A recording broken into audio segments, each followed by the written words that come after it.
যে হাদিসগুলো আজকে আমরা বলবো মোটামুটি 2-3টা বড় বড় লম্বা হাদিস, এগুলোর সঠিক ব্যাখ্যা, এক্সাক্ট ব্যাখ্যা ততক্ষণ পর্যন্ত করা সম্ভব নয় যতক্ষণ না এই জিনিসগুলো ঘটতেছে। কেননা এগুলো রাসূলুল্লাহ সাল্লাল্লাহু আলাইহি ওয়াসাল্লাম বলেছেন ভবিষ্যৎকে সামনে রেখে, আর সেই ভবিষ্যৎ আমরা এখন দেখতে পাচ্ছি না। অনেক কিছু গত 1400 বছরে আমাদের কাছে অস্পষ্ট ছিল, আজ পানির মতো স্পষ্ট।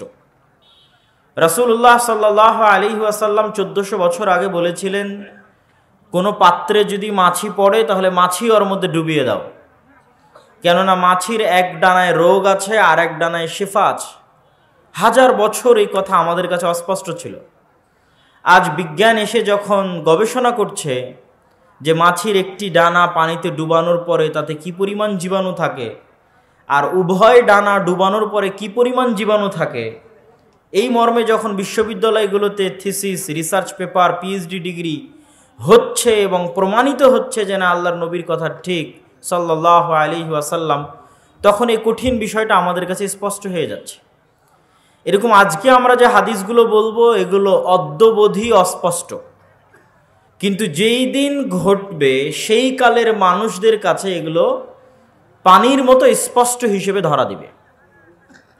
রাসূলুল্লাহ সাল্লাল্লাহু আলাইহি ওয়াসাল্লাম বলছেন, আন মুআয ইবনে জাবাল রাদিয়াল্লাহু তাআলা আনহু আন্নাহু ক্বাল রাসূলুল্লাহ সাল্লাল্লাহু আলাইহি ওয়াসাল্লাম, মুআয ইবনে জাবাল রাদিয়াল্লাহু তাআলা আনহু তে বর্ণিত, তিনি বলেন রাসূল সাল্লাল্লাহু আলাইহি ওয়াসাল্লাম বলেছেন, উমরান বাইতুল মাকদিস খারাব ইয়াসরিব, বাইতুল মাকদিসের আবাদ হওয়া মদিনার ধ্বংস হওয়া, ওয়া খারাব ইয়াসরিব, আর মদিনার ধ্বংস হওয়া খুরুজুল মালহামা, মহাযুদ্ধের সংঘটিত হওয়া, ওয়া খুরুজুল মালহামা ফাতহ কুস্তুনতুনিয়া, আর মহাযুদ্ধ আরম্ভ হওয়া মানে কুস্তুনতুনিয়া বিজয় হওয়া, ওয়া ফাতহ কুস্তুনতুনিয়া খুরুজুদ দাজ্জাল, আর কুস্তুনতুনিয়া বিজয় হওয়া মানে দাজ্জাল বের হওয়া।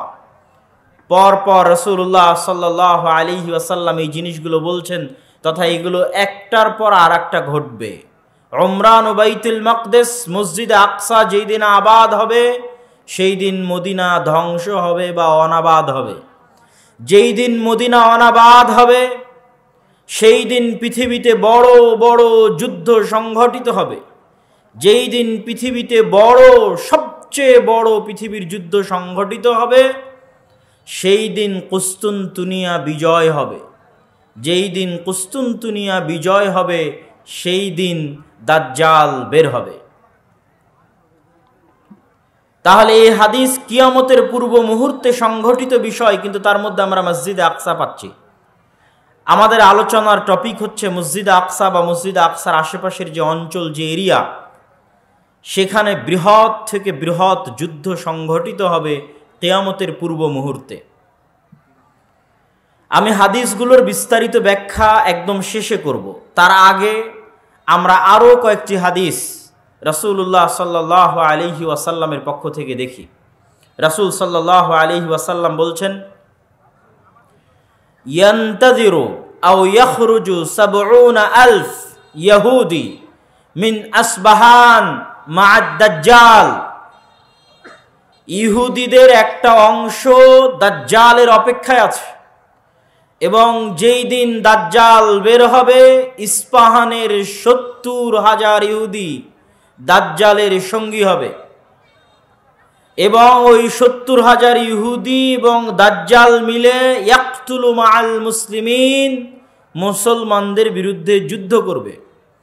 যুদ্ধ করতে করতে এমন পরিবেশ তৈরি হবে যে ইয়াখতাবিউল ইয়াহুদ ওয়ারা আশ-শাজারা আও তাহতাল হাজার, ইহুদি আশ্রয় নিবে গাছের আড়ালে, পাথরের আড়ালে, আর পাথর এবং গাছ বলে উঠবে ইয়া মুসলিম, পাথর এবং গাছ কথা বলে উঠবে, এই মুসলমান, এই যে এখানে লুকিয়ে আছে হত্যা করো। গাছ বলবে এই যে এখানে লুকিয়ে আছে হত্যা করো, পাথর বলবে এই যে এখানে লুকিয়ে আছে হত্যা করো। এবং এই হাদিসের সাথে আরো একটি হাদিস সম্পৃক্ত, যে রাসূলুল্লাহ সাল্লাল্লাহু আলাইহি ওয়াসাল্লাম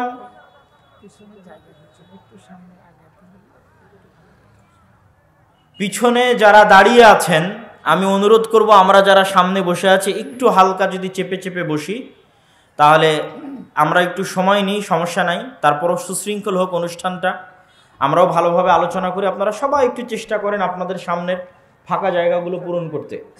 কেন না, সমস্যা নেই, ঠিক আছে। ক্যামেরাগুলো আরো দুই পাশে সাইডে নিতে হবে, সামনে নিতে। আমরা খুব গুরুত্বপূর্ণ আলোচনা শুনছিলাম।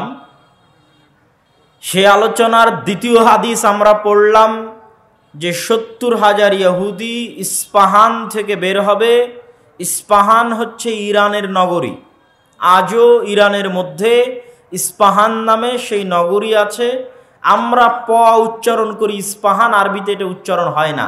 আরবিতে হয় আল আসবাহানি, বা উচ্চারণ হয় ইসবাহান বা আসবাহানি। সেখান থেকে 70,000 ইহুদি দাজ্জালের সঙ্গী হবে, সাথী হবে এবং মুসলমানদের বিরুদ্ধে যুদ্ধ করবে। আর সেই যুদ্ধের অবস্থা কি হবে সেটা আমরা দেখলাম। আরেকটি হাদিস দেখি। عن عوف بن مالك رضي الله تعالى عنه أنه قال, আউফ ইবনে মালিক রাদিয়াল্লাহু তাআলা আনহু থেকে বর্ণিত, তিনি বলেন, আমি একদা রাসূলুল্লাহ সাল্লাল্লাহু আলাইহি ওয়াসাল্লামের নিকটে আসলাম।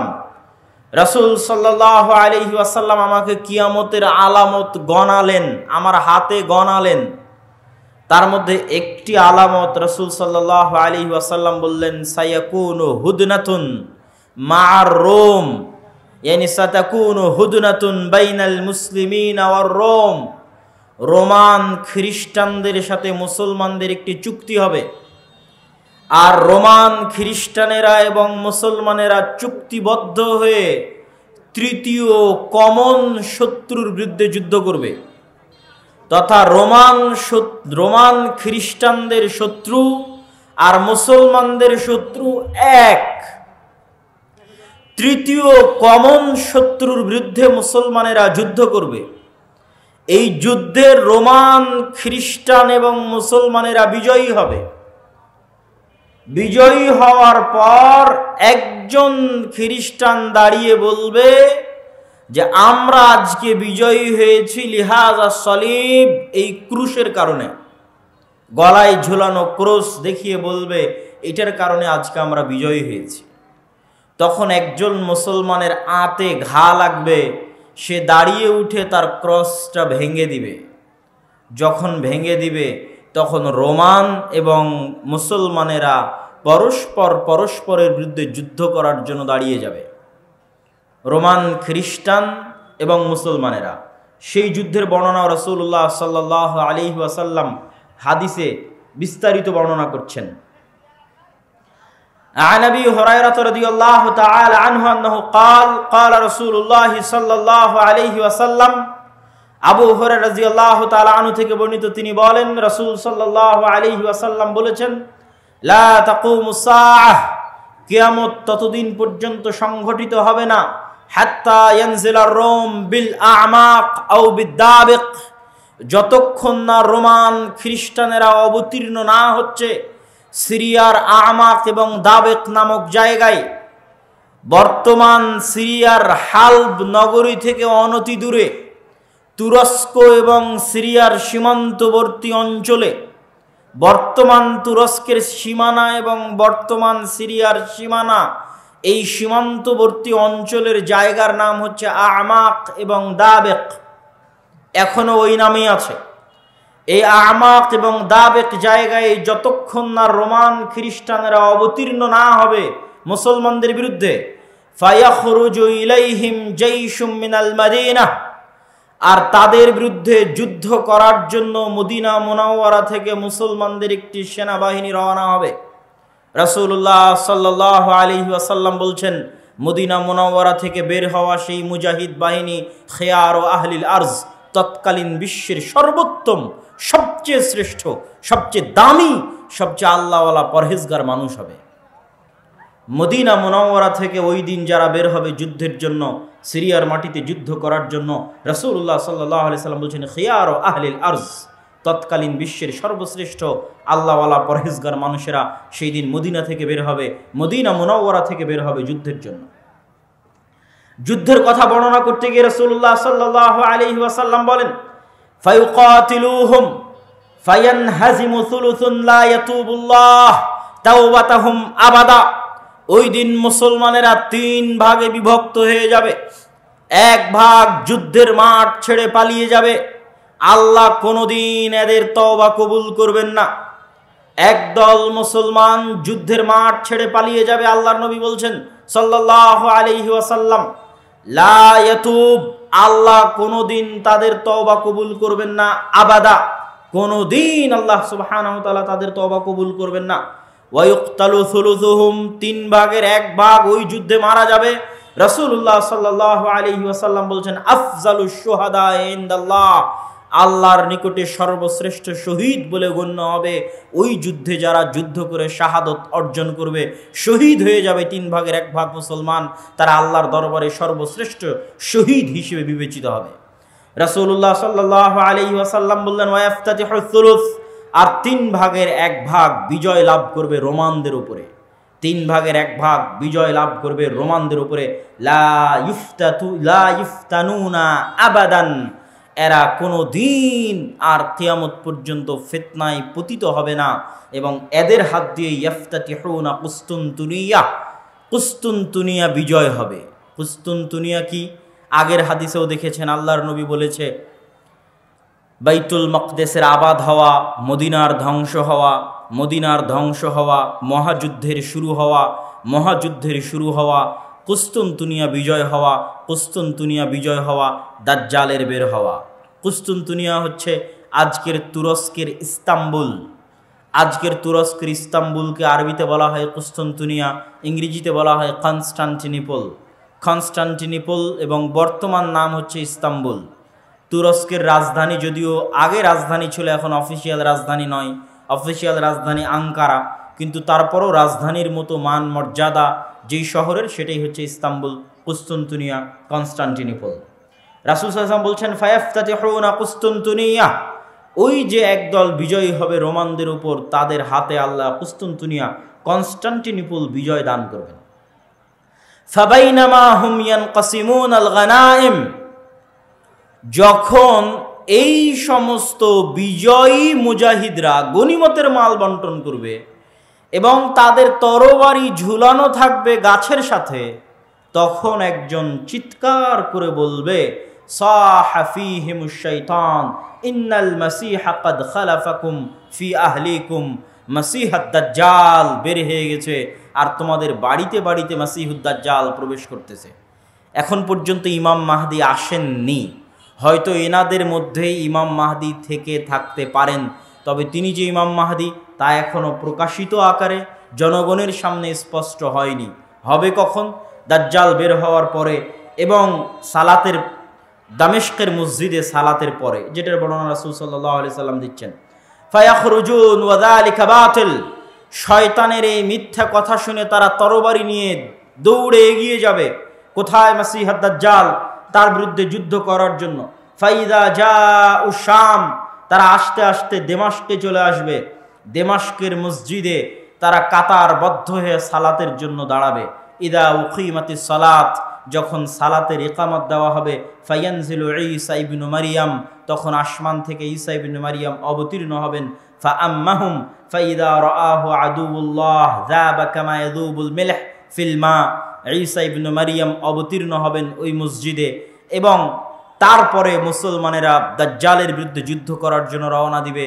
এবং মসজিদে আকসার পাশে, জেরুজালেমের পাশে লুদ নামক, বাবুল লুদ নামক দরজায় ঈসা আলাইহিস সালাতু ওয়াস সালামকে দেখে মাসীহুদ দাজ্জাল লবণ যেভাবে পানিতে দিলে গলে যায় সেভাবে গলতে থাকবে, এবং তার গলে শেষ হওয়ার আগেই রাসূল সাল্লাল্লাহু আলাইহি ওয়াসাল্লাম বলছেন ফালাউ তারাকাহু লানযাব হাত্তা ইয়ানহালিক, যদি ঈসা ইবনে মারিয়াম তাকে ওই অবস্থায় রেখে দিতেন তাহলে সে গলে ধ্বংস হয়ে যেত। হাত্তা ইয়াহলিক ওয়ালাকিন ইয়াকতুলুহুল্লাহ বিয়াদিহি ফায়ুরিহিম দামাহু ফি হারবাতিহি, কিন্তু আল্লাহ সুবহানাহু ওয়া তাআলা চান যে ঈসা ইবনে মারিয়ামের মাধ্যমে সে নিহত হোক।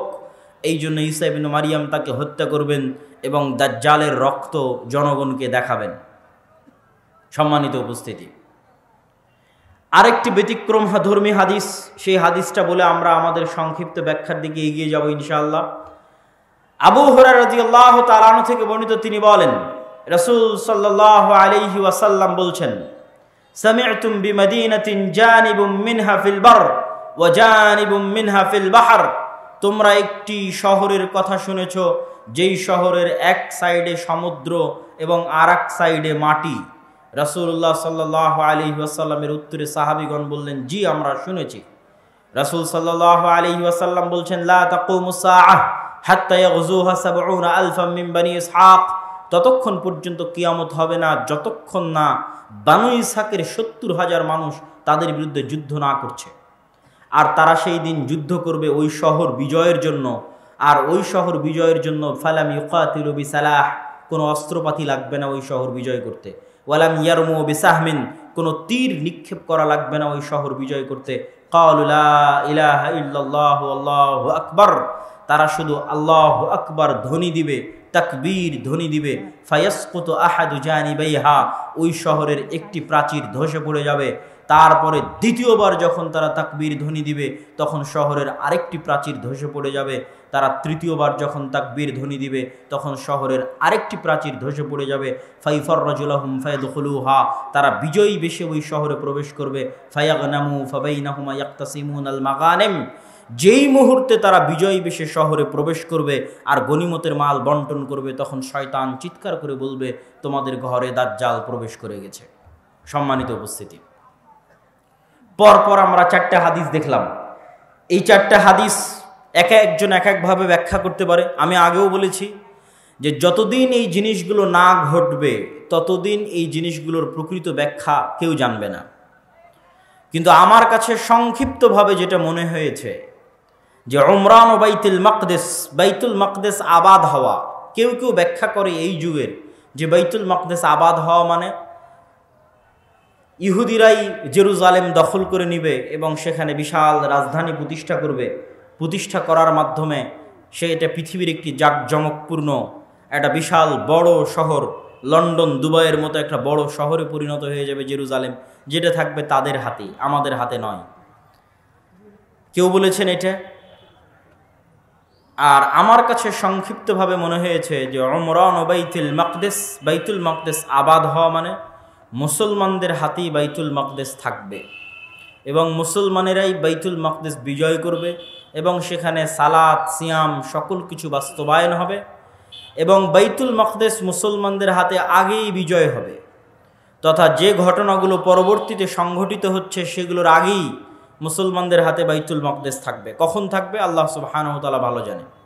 এবং বাইতুল মাকদেসের বিজয় হওয়া মানে মদিনার ধ্বংস হওয়া কি? হয়তো মদিনা অনাবাদ হয়ে যেতে পারে, মদিনার যে শান শওকত সেই শান শওকতে কমতি আসতে পারে, যে কোনো কারণে আসতে পারে। যেহেতু মুসলমানেরা বাইতুল মাকদেস ফিরে পেয়েছে সেহেতু বাইতুল মাকদেস কেন্দ্রিক মুসলমানদের নতুন কিছু তৈরি হতে পারে। যেমন উমাইয়া খেলাফাত আমলে যখন আবদুল্লাহ ইবনে জুবাইরের হাতে মক্কা এবং মদিনা ছিল, তখন উমাইয়া খলিফারা মক্কা মদিনা জিয়ারত করতে না পারার কারণে তারা তাদের সকল ধন সম্পদ খরচ করত বাইতুল মাকদেসের পিছনে। তথা এই মসজিদকে কেন্দ্র করে মুসলমানদের একটা ব্যস্ততা, শহর বন্দর সকল কিছু গড়ে উঠবে এই শহরকে কেন্দ্র করে এবং মদিনা অনাবাদ হয়ে যাবে। মদিনা অনাবাদ হয়ে গেলে যুদ্ধ শুরু হবে। কোন যুদ্ধ? যেই যুদ্ধ আমরা আলোচনা করলাম, এই যুদ্ধকে রাসূল সাল্লাল্লাহু আলাইহি সাল্লাম বলছেন আল মালহামা আল কুবরা। এবং এই যুদ্ধের বর্ণনা দিতে গিয়ে অন্য হাদিসে রাসূলুল্লাহ সাল্লাল্লাহু আলাইহি ওয়াসাল্লাম বলেছেন যে এই যুদ্ধে এত বেশি পরিমাণ মানুষ মারা যাবে যে একটা উড়ন্ত পাখি যদি আকাশে উড়তে থাকে তাহলে উড়তে উড়তে সে ক্লান্ত হয়ে যাবে, কিন্তু লাশের সারি সে উড়ে শেষ করতে পারবে না, এত বেশি পরিমাণ মানুষ মারা যাবে এই যুদ্ধে। আর এই যুদ্ধের পরপরই কুস্তুনতুনিয়া বিজয় হবে। মানে আজ তো ইস্তাম্বুল মুসলমানদের হাতে আছেই। হাদিসের ভাষায় বোঝা যায় যে ইস্তাম্বুল একদিন মুসলমানদের হাতে থাকবে না।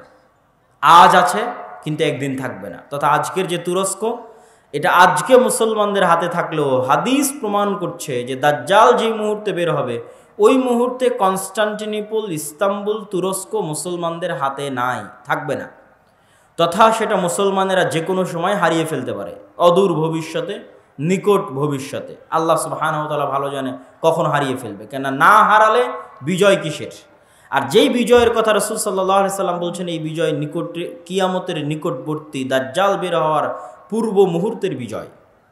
সম্মানিত উপস্থিতি, তাহলে মোটামুটি যদি আমরা এই দুইটা জিনিসের ব্যাখ্যা এভাবে দাঁড় করাই যে বাইতুল মুকাদ্দাস আগেই মুসলমানেরা বিজয় করবে, সেটাই হচ্ছে বাইতুল মুকাদ্দাসের আবাদ। আর কুস্তুনতুনিয়া কিয়ামতের পূর্ব মুহূর্তে বিজয় হবে, তার অর্থ হচ্ছে কুস্তুনতুনিয়া মুসলমানেরা হারিয়ে ফেলবে, কনস্টান্টিনোপল মুসলমানেরা হারিয়ে ফেলবে। এখন হাদিসের আরও একটা অংশ ব্যাখ্যা করতে বাকি, রোম কারা। যে রোমানদের সাথে মুসলমানদের চুক্তি হবে এবং চুক্তির পরে সেই চুক্তি পুনরায় ভঙ্গ হয়ে মুসলমান এবং রোমানরা পরস্পর যুদ্ধ করবে, সেই যুদ্ধ, এই যুদ্ধ, সেই রোম কারা। এ বিষয়ে মুহাদ্দিসিনে কেরাম এবং মুফাসসিরিনে কেরামের মধ্যে মতভেদ হওয়ার সবচেয়ে বড় কারণ হচ্ছে আল্লাহর নবীর যুগে রোম বলতে যাদেরকে বোঝানো হতো তাদের রাজধানী ছিল কনস্টান্টিনোপল। আল্লাহর নবীর যুগে, মানে যেই সময়ে আল্লাহর নবী এই হাদিস বলতেছেন, ওই সময়ে রোম বলে যাদের বোঝানো হতো তাদের রাজধানী তুরস্কের ইস্তাম্বুল, কনস্টান্টিনোপল। এবং মুসলমানেরা এটা কোনোদিনই বিজয় করতে পারেনি। মুসলমানেরা এটা বিজয় করেছে অনেক পরে, আজ থেকে 500 অথবা 600 বছর আগে। উসমানীয় খেলাফত আমলে মুসলমানেরা বিজয় করেছে, না উমাইয়া খেলাফত আমলে, না আব্বাসী খেলাফত আমলে কোনোদিন বিজয় হয়নি। ক্রুসেডের যুদ্ধ হয়েছে, তখনও মুসলমানরা ইস্তাম্বুল বিজয় করতে পারেনি। মঙ্গোলীয়রা মুসলমানদের বাগদাদে হত্যা করেছে, তখন মুসলমানরা ইস্তাম্বুল বিজয় করতে পারেনি। তারও পরে মুসলমানরা ইস্তাম্বুল বিজয় করেছে 1400 খ্রিস্টাব্দের দিকে, মুহাম্মদ আল ফাতেহ। তো এই জন্য রাসূল সাল্লাল্লাহু আলাইহি ওয়াসাল্লাম যখন রোম শব্দ বলতেছেন হাদিসে মদিনায়, তখন রোম মানে বর্তমান তুরস্কের কনস্টান্টিনোপল, ইস্তাম্বুল। আর তৎকালীন এই রোমে যারা বসবাস করত তারা হচ্ছে অর্থোডক্স খ্রিস্টান। আর আজকে ইতালির যারা রোম, ইতালির রাজধানী রোম, ইউরোপের যারা খ্রিস্টান, আমেরিকার যারা খ্রিস্টান, তারা হচ্ছে ক্যাথলিক খ্রিস্টান। এবং তাদের মধ্যে বিশ্বাসগত এবং আকীদাগত পার্থক্য আছে অনেক বিষয়ে, পদ এবং পদবীগত পার্থক্য আছে, কৃষ্টি কালচার, সামাজিক আচার ব্যবহারগত পার্থক্য আছে। তাহলে রোম বলতে আমরা যদি তৎকালীন রোম ধরি, তথা অর্থোডক্স খ্রিস্টানদের হাতে যখন কনস্টান্টিনোপল ছিল, সেই অর্থোডক্স খ্রিস্টানেরা এখন বসবাস করে রাশিয়ায়। রাশিয়া এবং ইউক্রেনের যুদ্ধের অন্যতম একটা কারণ হচ্ছে ইউক্রেনে ইউরোপিয়ান এবং আমেরিকানেরা ক্যাথলিক খ্রিস্টানের চর্চা বাড়াচ্ছিল, যেটা রাশিয়া কখনোই চায় না যে তার আশেপাশের কোনো দেশে ক্যাথলিক খ্রিস্টানের চর্চা বাড়ুক, কেননা তারা মানে অর্থোডক্স খ্রিস্টান। এবং আমার এর উপর বিস্তারিত ভিডিও আছে ইতিসাম টিভিতে, রাশিয়া এবং ইউক্রেনের উপর, যেখানে এই পয়েন্টে আরও বিস্তারিত ইন ডিটেইলস আলোচনা করা আছে। তাহলে আল্লাহর নবীর যুগের রোম যদি ধর্মীয় দৃষ্টিকোণ থেকে তাদের পরিচয় দেখি, যে আল্লাহর নবী যেই সময়ে হাদিস বলছেন ওই সময়ে রোম বলতে কাদের বোঝা হতো, তাহলে কনস্টান্টিনোপলে যে অর্থোডক্স খ্রিস্টানেরা ছিল তাদেরকে বোঝানো হতো। তারা আজ কোথায় আছে? তারা আজ রাশিয়াতে আছে। এবং রাশিয়া যে যুদ্ধগুলো লড়ে, সেই যুদ্ধগুলোর পিছনে অনেক ধর্মীয় কারণ আছে, যেটাও আমি আমার ওই ভিডিওতে স্পষ্ট আকারে, ডকুমেন্টারি আকারে দেখিয়েছি, যে এই যুদ্ধগুলো শুধু বাহ্যিক কোনো কারণে লড়াই করা হয় না, বরং ধর্মীয় কারণে লড়াই করা হয়। যেমন আজকে ইসরায়েল এবং ফিলিস্তিনের যুদ্ধে, ইসরায়েল যে যুদ্ধ করতেছে, এটা শুধু বাহ্যিক কোনো কারণ নয়, বরং এর পিছনে ধর্মীয় কারণ আছে, সেটাও বলবো বক্তব্যের শেষের দিকে ইনশাআল্লাহ। আর যদি বলি যে না, তারা নয়, তাহলে ইতালির রাজধানী যে রোম, ইতালির রাজধানী রোম মানে আজকের ইউরোপ, আজকের আমেরিকা, যারা আমাদের বিরুদ্ধে ক্রুসেডের যুদ্ধ করার জন্য এসেছিল কয়েক শতাব্দী আগে, বাইতুল মুকাদ্দাস খ্রিস্টানেরা দখল করেছিল, সুলতান সালাহুদ্দিন আইয়ুবী বিজয় করেছিলেন, সেই ক্রুসেডাররা, তাদের সাথে মুসলমানদের চুক্তি হবে, তৃতীয় কোনো পক্ষের বিরুদ্ধে মুসলমানেরা তাদেরকে সাথে করে নিয়ে যুদ্ধ করবে, সেই যুদ্ধে রোমানরা আর মুসলমানেরা বিজয়ী হবে। তারপরে রোমানদের একজন বলবে ক্রুশের কারণে বিজয়ী হয়েছিলাম, এক মুসলমান উঠে ভেঙে দিবে, তখন আবার তারা পরস্পর মুখোমুখি দাঁড়িয়ে যাবে।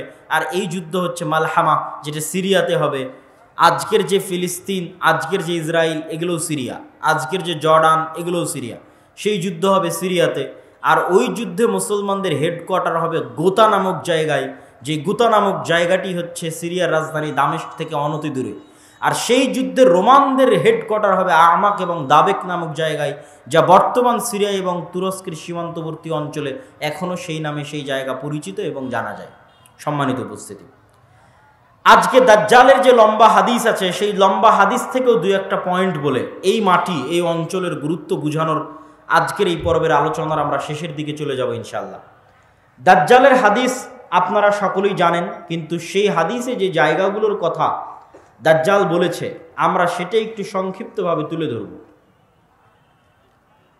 আপনারা তামিম আদ-দারি রাদিয়াল্লাহু তাআলা আনহুর বিখ্যাত হাদিস, যদি শ্রদ্ধেয় শাইখ আব্দুর রাজ্জাক বিন ইউসুফ তার বক্তব্য শুনে থাকেন তাহলে শুনতে আরো মজা লাগবে, কিন্তু আমি শুধু ব্যাখ্যা করব যে ওখানে দাজ্জাল যে জায়গাগুলোর কথা বলে ওই জায়গাগুলো কি এবং কোথায়। তো তামিম আদ-দারি রাদিয়াল্লাহু তাআলা আনহু তারা নৌকা নিয়ে সফরে বের হয়েছিলেন, 1 মাস সমুদ্রের মধ্যে ঘুরপাক খেতে থেকেছেন। ঘুরপাক খেতে খেতে যখন একটা দ্বীপে গিয়ে ঠেকেছেন, সেই দ্বীপে তাদের সাথে দাজ্জালের সাক্ষাৎ হয়েছে। দাজ্জালের সাক্ষাৎ হওয়ার আগেও একটা বড় অদ্ভুত জন্তু সেখানে দায়িত্ব পালন করছিল। সেই অদ্ভুত জন্তু নিজেকে পরিচয় দিয়েছে যে আমি হচ্ছি গোয়েন্দা, আনাল জাসসাসা। তারপরে সেই অদ্ভুত জন্তু তাদেরকে বলেছে, তোমরা যার কাছে এসেছো তিনি এই দিকে আছে, এগিয়ে যাও। সেখান থেকে এবার আমি আপনাদেরকে এখান থেকে পড়ে শোনাচ্ছি যে ওখানে দাজ্জাল কি বলছে এবং সেই জায়গাগুলো কোথায়।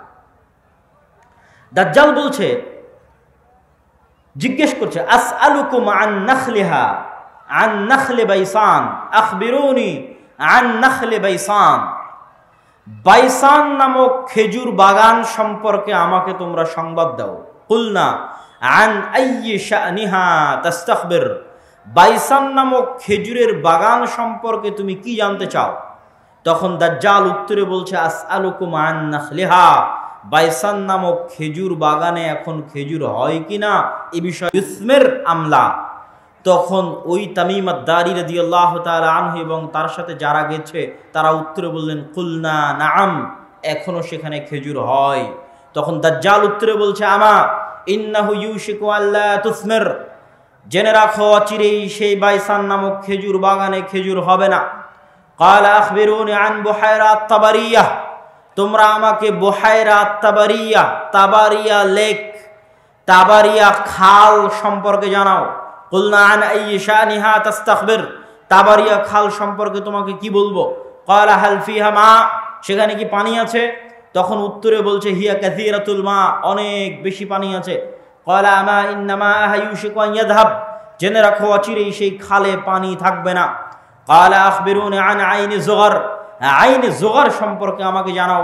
ক্বালু আন আইয়ি শানিন তাস্তাখবির। তুমি আইনে জোগার সম্পর্কে কি জানতে চাও? বলে, আইনে জোগারে কি এখনো পানি আছে? সেখান থেকে কি মানুষজন পানি নিয়ে চাষাবাদ করে? তখন আমরা বললাম, হ্যাঁ, হিয়া কাসীরাতুল মা, এখনো মানুষ সেখান থেকে পানি নিয়ে চাষাবাদ করে। তখন সে উত্তরে বলল, অচিরেই সেখানে পানি থাকবে না। তখন বলছে, আখবিরুনি আন নাবিয়্যিল উম্মিয়িন। উম্মিয়িনদের নাবী সম্পর্কে আমাকে জানাও। অশিক্ষিত মূর্খ যারা লেখা জানে না, পড়া জানে না, তাদের জন্য যে নবী প্রেরণ করা হয়েছে সেই নবী সম্পর্কে আমাকে জানাও। এই মর্মে কথা সামনের দিকে আগাতে থাকলো। সম্মানিত উপস্থিতি, এখানে 3টে জায়গার কথা বলেছে দাজ্জাল। আশ্চর্যজনক হলেও সত্য যে আজকের পৃথিবীতে এই 3টি জায়গায়, তন্মধ্যে বাইসান নামক খেজুরের বাগান এবং জোগার নামক ঝর্ণা, এই 3টাকে এক্সাক্ট চিহ্নিত করা খুব কঠিন হয়ে যায়। বিশেষ করে আইনে জোগারকে এক্সাক্ট চিহ্নিত করা যে এটা আইনে জোগার, এটার বিষয়ে নিশ্চিত কেউ গবেষকরা এখন পর্যন্ত তথ্য দিতে পারেনি। কিন্তু বাইসান খেজুরের বাগান সম্পর্কে মোটামুটি ধারণা পাওয়া যায় যে এই খেজুরের বাগান হচ্ছে বাইসান খেজুরের বাগান। আর বুহায়রা আত-তাবারিয়া এটা এত প্রসিদ্ধ এত ব্যাপক, এত পরিচিত যে সবাই জানে। এমনকি ইসরায়েলে সারা পৃথিবী থেকে শত শত খ্রিস্টান এই বুহায়রা তাবারিয়া দেখার জন্য যায়। এই জন্য দেখার জন্য যায়, তারা মনে করে তাদের তাওরাত, তাদের বাইবেলে ঈসা আলাইহিস সালাতু ওয়াস সালামের যত মোজেজার কথা বলা আছে, সকল মোজেজা তিনি দেখিয়েছিলেন বুহায়রা তাবারিয়ার উপরে অথবা বুহায়রা তাবারিয়ার পাশে। সেই মোজেজা যদি হয় অন্ধ ব্যক্তিকে চক্ষুস্মান করে দেওয়া, সেই মোজেজা যদি হয় টাকওয়ালা ব্যক্তির মাথায় চুল গজিয়ে দেওয়া, সেই মোজেজা যদি হয় মৃত ব্যক্তিকে জীবিত করা, এগুলোর অধিকাংশ মোজেজা তাদের বিশ্বাস অনুযায়ী ঈসা আলাইহিস সালাতু ওয়াস সালাম এই লেক, এই খালের পাশে অথবা তার উপরে তিনি করে দেখিয়েছিলেন, এই জন্য তারা দেখতে আসে। এবং এইটা চলমান বর্তমান ইসরায়েলের সীমানার অন্তর্ভুক্ত। এবং আনুমানিক গবেষণা অনুযায়ী বাইসানের খেজুরের বাগান এবং জোগারের ঝর্ণা এবং তাবারিয়ার লেক তিনটাই বর্তমান ইসরায়েলের সীমানার অন্তর্ভুক্ত, যেই জায়গাগুলোর কথা এই হাদিসে দাজ্জাল তামিম আদ-দারি রাদিয়াল্লাহু তাআলা আনহুকে জিজ্ঞেস করতেছে। তাহলে একদম যদি আমরা সামারি এবং সারমর্ম করি, তাহলে কিয়ামতের পূর্ব মুহূর্তে যা যা সংঘটিত হবে, সব বড় বড় ঘটনা এই মাটিতে, এই জমিনে সংঘটিত হবে, শামের মাটিতে সংঘটিত হবে। আল মসজিদুল আকসা, বাইতুল মুকাদ্দাস কেন্দ্রিক যে এরিয়া, যে জগৎ, যে দেশ, সেখানে সংঘটিত হবে। এবং আমি আমার অতীতের বক্তব্যগুলোতে বলেছি যে বাইতুল মুকাদ্দাসই একমাত্র কারণ পৃথিবীর, যেই কারণে পৃথিবীর 90% মানুষ যুদ্ধে জড়িয়ে যেতে পারে, যেই কারণে পৃথিবীর 90% মানুষ যুদ্ধে জড়িয়ে যেতে পারে, তার অন্যতম একটি কারণ হচ্ছে মসজিদ আকসা। কেননা পৃথিবীর তিনটা ধর্মের মানুষ এই মসজিদের দাবিদার। ইহুদিরা দাবিদার, খ্রিস্টানেরা দাবিদার, আমরা মুসলমানেরা দাবিদার। যেহেতু তিনটা ধর্মই আসমানি দিন, আসমান থেকে এসেছে, তিনটা ধর্মের গ্রন্থই আসমানি গ্রন্থ, ওই দুইটা গ্রন্থে বিকৃতি এসেছে, ওই দুইটা ধর্মে বিকৃতি এসেছে। ইসলামে বিকৃতি আসেনি, কোরআনে বিকৃতি আসেনি। কিন্তু যেহেতু একই জায়গা থেকে আগত, এই জন্য ঘটনা, আকিদা, বিশ্বাস, কাহিনী অনেক কিছুই সেম এবং কমন।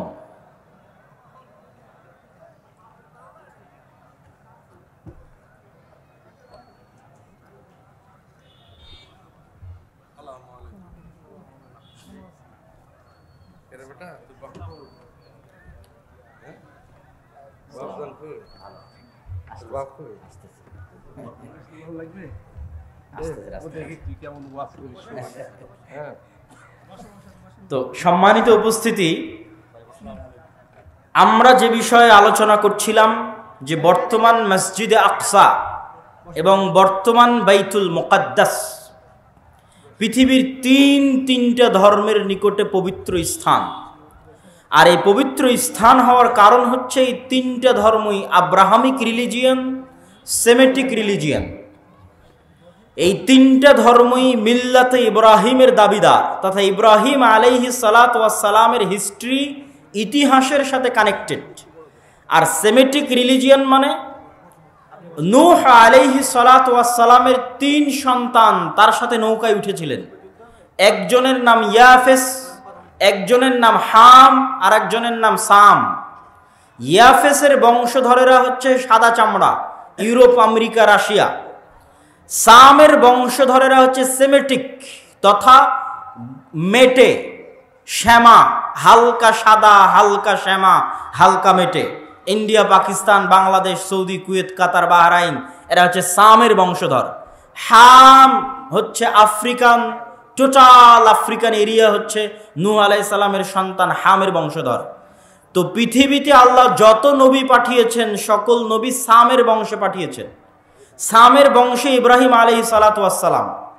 এই জন্য একটা মজার জিনিস, যারা অনলাইনে আমাদের দেখছেন তারা মনে রাখতে পারেন যে কালার ডিসক্রিমিনেশনের শিকার যারা হন ইউরোপ এবং আমেরিকায়, গায়ের রঙের কারণে ডিসক্রিমিনেশনের শিকার হওয়া, বৈষম্যের শিকার হওয়া, কেননা তাদের মধ্যে একটা আভিজাত্য বোধ কাজ করে যে আমি হচ্ছি সাদা চামড়ার আর এশিয়া থেকে যারা এসেছে তারা সাদা চামড়ার নয়। আপনি দীর্ঘদিন থাকলে এই জিনিসটা ভিতর থেকে অনুভব করতে পারবেন, এই বৈষম্য। তো এটা আপনারা মজার জিনিস জেনে রাখতে পারেন যে ইউরোপ আমেরিকা তারা যতই সাদা চামড়ার হোক, তারা যেই নবীকে সম্মান করে শ্রদ্ধা করে সেই নবী সাদা চামড়ার ছিলেন না। মানে ঈসা আলাইহিসসালাতু ওয়াসসালাম, ঈসা আলাইহিসসালাতু ওয়াসসালামের গায়ের রং আর আমার নবী মুহাম্মদ সাল্লাল্লাহু আলাইহি ওয়াসাল্লামের গায়ের রং এক, মানে শ্যামা মেটে, সাদা চামড়ার সাদা নয়। তথা গোটা ইউরোপ এবং আমেরিকার মানুষ যেই নবীর অনুসারী, যেই নবীর মূর্তি তাদের গির্জায় বানিয়ে রেখেছে, যেই নবীর মা মারিয়াম আলাইহা সালাতু ওয়াস সালামের মূর্তি তাদের গির্জায় বানিয়ে রেখেছে, তারা কেউই সাদা চামড়ার ছিলেন না। এই জন্য বলেছি সেমেটিক রিলিজিয়ান। তথা আল্লাহ সুবহানাহু ওয়া তাআলা সামের বংশে সকল নবী দিয়েছে, ইব্রাহিমের বংশে পরবর্তী সকল নবী পাঠিয়েছে। পৃথিবীর তিনটে ধর্ম ইব্রাহিম আলাইহিস সালাতু ওয়াস সালামের মিল্লাতের দাবিদার। এর কিছু কমন উদাহরণ আপনাকে দিই। ইব্রাহিম আলাইহিস সালাতু ওয়াস সালামকে আমরা বলি ইব্রাহিম, তারা বলে আব্রাহাম। ইব্রাহিম আলাইহিস সালাতু ওয়াস সালামের ছেলে ইসহাককে আমরা বলি ইসহাক, তারা বলে আইজ্যাক, আইজ্যাক নিউটন। যিনি আইজ্যাক তিনি ইসহাক।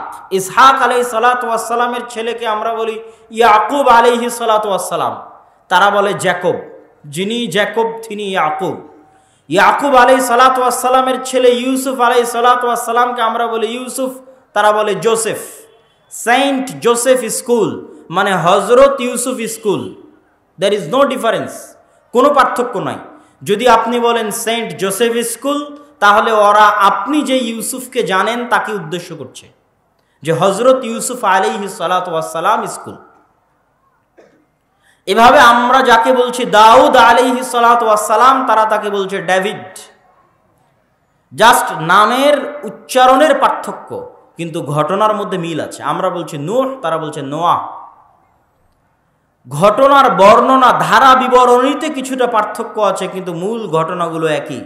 তথা আদম এবং হাওয়ার যে ঘটনা কোরআনে বর্ণনা করা আছে, কাছাকাছি ঘটনা।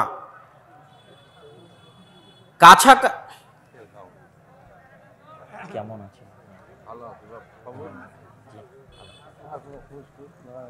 অনেকদিন দেখা সাক্ষাৎ, বাইরে গেছিলাম তো ইংল্যান্ড, ওখান থেকে মাস্টার্স করে আসলাম। 1 বছরের একটা মাস্টার্স করে আসলাম ইংল্যান্ড থেকে। জি, ইসলামিক ব্যাংকের উপর, ইসলামিক ব্যাংকিং সিস্টেম। এই তানজিল ভাই, আব্বুকে ডেকে নিয়ে আসেন। নিয়ে আসতেছেন? হ্যাঁ বলতেছি, বক্তব্য শেষের দিকে চলে যাচ্ছে, দেখেন। হ্যাঁ হ্যাঁ বলবো ইনশাল্লাহ, আমি বুঝাবো, বক্তব্যের মধ্যে বলবো।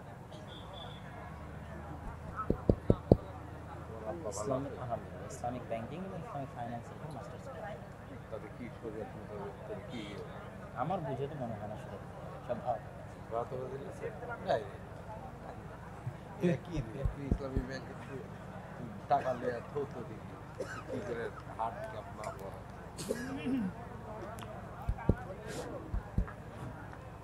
সম্মানিত উপস্থিতি, তো আমরা আলোচনা করছিলাম ইহুদি, খ্রিস্টান এবং ইসলাম, এই 3টা ধর্ম আব্রাহামিক রিলিজিয়ান। এই জন্য ঘটনার ধারা বিবরণীতে পার্থক্য হলেও মূল ঘটনা একই। তথা তাওরাত এবং ইঞ্জিলে আজও লেখা আছে যে মানুষ বানর থেকে তৈরি হয়নি, মানুষ আদম আলাইহিস সালাম থেকে তৈরি হয়েছে। আমরা বলছি আদম, তারা ওভাবেই বলতেছে। আমরা বলছি হাওয়া, তারা বলছে ইভ। হাওয়া আলাইহিস সালাতু ওয়াস সালামের নামটা চেঞ্জ হয়ে গেছে, ঘটনা একই। আমরা যেমন আমাদের কোরআনে মহাপ্লাবনের ঘটনা আছে নূহ আলাইহিস সালাতু ওয়াস সালামের, কাছাকাছি ওই রকমই মহাপ্লাবনের ঘটনা আজও তাওরাত এবং ইঞ্জিলে আছে। ঘটনার ধারা বিবরণীতে পার্থক্য হতে পারে, কেন ওগুলো বিকৃত হয়ে গেছে। ঠিক তেমনি কুরবানির কথা, ইব্রাহিম আলাইহিস সালাম তার সন্তানকে কুরবানি করছেন, এই কথা তাওরাত জাবুর ইঞ্জিলেও আছে। কিন্তু তারা পরিবর্তন করে দিয়েছে যে ইব্রাহিম আলাইহিস সালাম ইসহাক আলাইহিস সালাতু ওয়াস সালামকে কুরবানি করছেন, আর কোরআন বলছে ইব্রাহিম আলাইহিস সালাতু ওয়াস সালাম ইসমাইলকে কুরবানি করছেন। তো যাক, আমরা সরাসরি বাইতুল মুকাদ্দাসের দিকে চলে আসি এবং আমার বক্তব্যের শেষের দিকে এগিয়ে যাওয়ার চেষ্টা করব। তো ইব্রাহিম আলাইহিস সালাতু ওয়াস সালামের 2 সন্তান ইসহাক এবং ইসমাইল। আজকের পুরো পৃথিবীর ইসরায়েল কেন্দ্রিক যে পলিটিক্স, ফিলিস্তিন কেন্দ্রিক যে পলিটিক্স, এটা যদি বুঝতে চান তাহলে আপনাকে এই জিনিসটা ক্লিয়ার কনসেপ্ট রাখতেই হবে যে আসলে কেন এই জিনিসগুলো ঘটতেছে। তো ইব্রাহিম আলাইহিস সালাতু ওয়াস সালামের 2 সন্তান ইসহাক এবং ইসমাইল।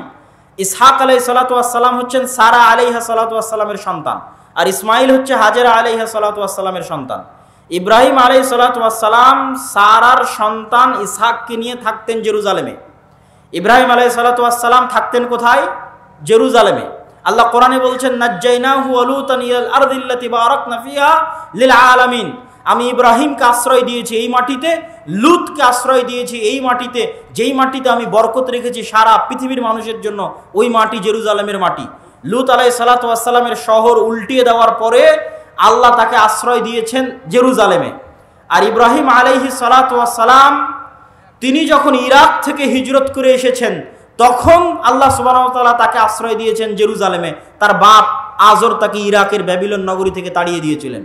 তাহলে ইব্রাহিম আসলেন জেরুজালেমে, লূত আসলেন জেরুজালেমে। ইব্রাহিমের সন্তান ইসহাক ছিল জেরুজালেমে, ইসহাকের সন্তান ইয়াকুবও ছিল জেরুজালেমে। আর ইব্রাহিম আলাইহিস সালাতু ওয়াস সালাম আরেক সন্তান ইসমাইলকে রেখে আসলেন 1500 কিলোমিটার দূরে মক্কায় কাবা ঘরের পাশে। তাহলে একই সাথে একই সময়ে আল্লাহ ইব্রাহিম আলাইহিস সালামের দুই সন্তানকে দিয়ে পৃথিবীর দুইটা মসজিদ আবাদ করাচ্ছেন। আল্লাহর নবী এবং পবিত্র কোরআন বলছে ইন্না আউওয়ালা বাইতিন উযিআ লিন-নাস বিবাক্কা, পৃথিবীর বুকে প্রথম মসজিদ তৈরি হয়েছে মক্কায় আল্লাহর ইবাদতের জন্য। আর আল্লাহর নবী বলছেন মক্কার 40 বছর পর, কাবার 40 বছর পর মসজিদ তৈরি হয়েছে আল মসজিদ আল আকসা, বাইতুল মুকাদ্দাস। তাহলে ইব্রাহিম আলাইহিস সালাতু ওয়াস সালামের এক সন্তান ইসহাক এবং তার বংশধরেরা আবাদ করছে মসজিদ আকসা, আর ইব্রাহিম আলাইহিস সালাতু ওয়াস সালামের আরেক সন্তান ইসমাইল এবং তার বংশধরেরা আবাদ করছে কাবা, একই সময়ে একই সাথে। আর ইব্রাহিম আলাইহিস সালাতু ওয়াস সালাম নিজে জেরুজালেম থেকে মক্কায় যাতায়াত করেছে 4 থেকে 5 বার। একবার হাজেরা আলাইহিস সালাতু ওয়াস সালাম এবং ইসমাইলকে রাখতে গেছেন, একবার জবাই করতে গেছেন, একবার কাবা ঘর তৈরি করতে গেছেন, একবার ছেলেকে এমনি দেখতে গেছেন, পাননি, স্ত্রীকে তালাক দিয়ে আসতে বলেছেন। লম্বা ঘটনা সহিহ বুখারীতে পাবেন। তাহলে ইব্রাহিম আলাইহিস সালাতু ওয়াস সালাম পৃথিবীর একমাত্র নবী যিনি একই সাথে এই দুইটা পবিত্র মসজিদের সাথে কানেক্টেড, একই সাথে। হুয়া ইব্রাহিম আলাইহিস সালাতু ওয়াস সালাম, তিনি ইব্রাহিম আলাইহিস সালাতু ওয়াস সালাম 5 বার মক্কা থেকে ফিলিস্তিন জেরুজালেম যাতায়াত করেছেন। এবার আসেন হিস্ট্রি সামনের দিকে আগাতে থাকলো। ইউসুফ আলাইহিস সালাম কুয়ায় পড়ে মিশরের বাজারে বিক্রি হয়ে গেলেন। আজকে যেমন ফিলিস্তিন আর মিশর পাশাপাশি, গাজায় আপনি ত্রাণ পাঠাতে পারবেন না মিশর ছাড়া, ওই কালেও একই অবস্থা ছিল, ফিলিস্তিন মিশর পাশাপাশি। ফিলিস্তিনের কুয়াতে পড়ে বিক্রি হলেন মিশরে, মিশরে অর্থমন্ত্রী হলেন, বাপ ভাই দাদা সবকে ডেকে পাঠালেন। 70 জনের পরিবারের বিশাল বহর নিয়ে ইয়াকুব আলাইহিস সালাম গেলেন মিশরে। এই প্রথম ইসহাকের বংশধরেরা ফিলিস্তিন ছেড়ে মিশর চলে গেল। মিশরে ইউসুফ আলাইহিস সালামের রাজত্ব এবং তার পরবর্তীদের রাজত্ব 1-150 বছর থাকলো। তারপরে যখন বিরোধী পার্টি ক্ষমতায় চলে আসলো, তথা ফেরাউন কিবতীরা যখন ক্ষমতা দখল করে নিল, তো আগের ক্ষমতায় যারা সবচেয়ে বড় জোট ছিল ওদেরকে হত্যা করতে লাগলো। আগের ক্ষমতায় যে বাদশাহ ছিল মিশরের, তার সবচেয়ে বড় জোট ছিল বানু ইসরাইল, ইউসুফ আলাইহিস সালাতু ওয়াস সালাম, তো এদেরকে হত্যা করো। আর ফেরাউন জানতো যে আমি ক্ষমতা হারালে এদের কাছে ক্ষমতা হারাবো, অতএব এদের শিশুদের হত্যা করো যেন আমার ক্ষমতা দখল করার মতো কেউ না আসে। ওয়াইজ নাজ্জাইনাকুম মিন আলি ফিরআউনা ইয়াসুমুনাকুম সুআল আযাব ইউযাববিহুনা আবনাকুম ওয়া ইস্তাহিয়ুনা নিসাআকুম, আমি তোমাদেরকে ফেরাউনের কবল থেকে বাঁচিয়েছি, যেই ফেরাউন তোমাদের ছেলে সন্তানদের জবাই করত। আল্লাহ পবিত্র কোরআনে বলছেন ছেলে সন্তানদের জবাই করত। আজকের ফেরাউন বানু ইসমাইলের ছেলে সন্তানদেরকে গাজায় হত্যা করতেছে। দিন পরিবর্তন হয়েছে, টার্গেট একই, কেননা তারা জানে যে এই ফিলিস্তিন থেকে এমন সন্তান বের হবে যাদের হাতে তাদের পতন অনিবার্য।